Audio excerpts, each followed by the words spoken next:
I'm Sara Penna, Grant Officer and Project Manager at San Raffaele Territory Institute for Gene Therapy at San Raffaele Hospital in Milan.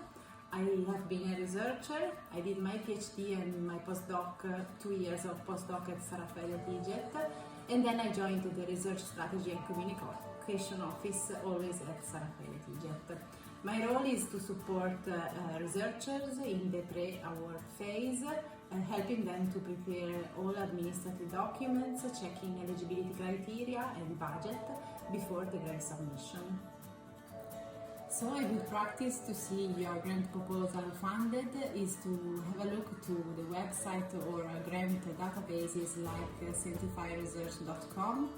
And this website has been also used to look for rare diseases call for the Innovation Management Toolbox or IMT.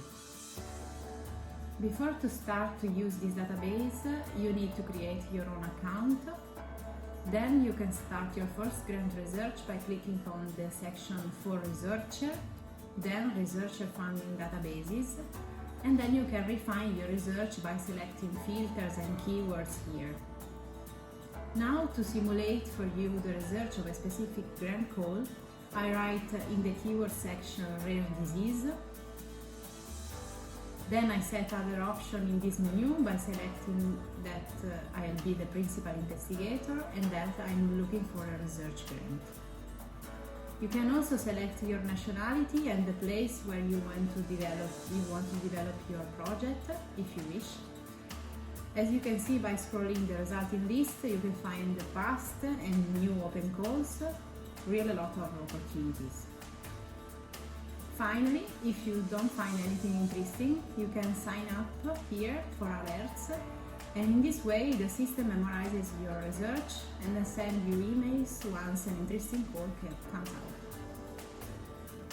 One of the aspects of the grant application that is very often underestimated is the concern about the intellectual property rights before a grant application. In particular, the most important aspect that you need to investigate before to submit a grant application are who will own the results or the data and IP generated from the project. Sometimes the words invention or patent can be used instead of intellectual property and should be an alert for you. Who will have the right to publish your data and IP? Publish here does not mean only publication of an academic paper, but also refer to filing for a patent application or presentation of your research project at conference or pitching to investor and industrial partners. Who can exploit your IP?